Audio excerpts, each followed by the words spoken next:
मुमताज़ मोलाई साहब, अवां ख़ासि तौर ते सराइकी में तमामु घणो ॻायो आहे ऐं तव्हांजा काफ़ी गीत सराइकी में बि हिट थिया आहिनि।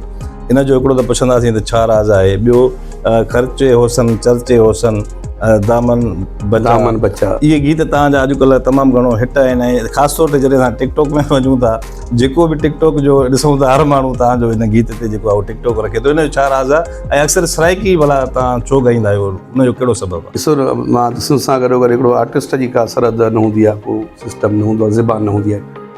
मूंखे पछतो में ॻाराए वेंदो त भई मूंखे ॻाइणो पवंदो। मूंखे कंपनियूं आहिनि कुझु पंजाब जूं कंपनियूं जिन मूंखां सराइकी सॉन्ग कराया, ऐं उन खां पोइ मूंखे राइट हो त मूंखे ॻाइणा हुआ उहे गीत। ऐं उहो जॾहिं गीत मुंहिंजा हलिया, ही त तमामु सुठा हलिया आहिनि। हिन खां पहिरियां बि गीत जेको मूं कयो हिकिड़ो सनम मारवी सां कयो, पंहिंजो तेरे नां दी तस्बी, उन गीत खां पोइ वरी आयो ज़िंदगी सां कोन या रेशमा परवीन सां गॾोगॾु जेके आहे, वरी गुलाब ही हिकिड़ी आर्टिस्ट पंजाब जी तमामु मक़बूल आर्टिस्ट आहे, हुन सां आयो। इहे माना कंटिन्यू मुंहिंजा जेके गीत सराइकी आया त सराइकी जी पटी में मतिलबु आहे त इलाही कुझु मोहबत आई, मूंखे मान मिलियो, इलाही ॿुधो वियो। हींअर मूंखे इलाही सराइकी में, जीअं सिंध में सिंधी माण्हू मूंसां प्यारु कंदा आहिनि, अलाह हुननि खे ज़िंदगी ॾे।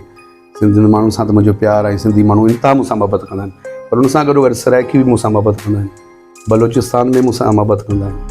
मतिलबु तक़रीबन सिंध जा 3 सूबा मूंखे ॿुधनि था ऐं अलहमदिल्ला घुराईंदा आहिनि पंहिंजे फंक्शन में। ॻाल्हि मौसीक़ी जी हले थी त चाहींदासीं जेके ॾिसंदड़ आहिनि, छो जो तव्हां सां तमामु घणी बेहद मोहबत बि कनि था, पर इन खां पहिरियां असां चाहींदासीं त हिकिड़ो नंढो ब्रेक वठूं ऐं ब्रेक खां पोइ नाज़रीन मुमताज़ मोलाई असां सां गॾु आहे, उन खां कुझु गीत बि ॿुधंदासीं, उन सां खटियूं मिठियूं ॻाल्हियूं बि कंदासीं। हिकिड़ो नंढो ब्रेक था वठूं ऐं ब्रेक खां पोइ पाण वरी हाज़िर था।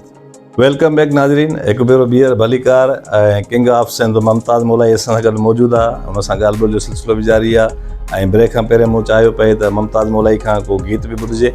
मुमताज़ मोलाई साहब, अवां सां ॻाल्हि ॿोल जो सिलसिलो जारी आहे। जेके ॾिसंदड़ आहिनि, तव्हांजा फॉलोअर्स आहिनि, चाहींदासीं त को गीत उन्हनि जी नज़र। जी हा, हिकिड़ो सराइकी सॉन्ग आहे, अस्कर मुगरी साहब जी शाइरी आहे, मूंखे पसंदि इलाही हूंदो आहे। ओ यार बादशाही दिलदार बादशाही, वसे तेरी सांवल सरकार बादशाही।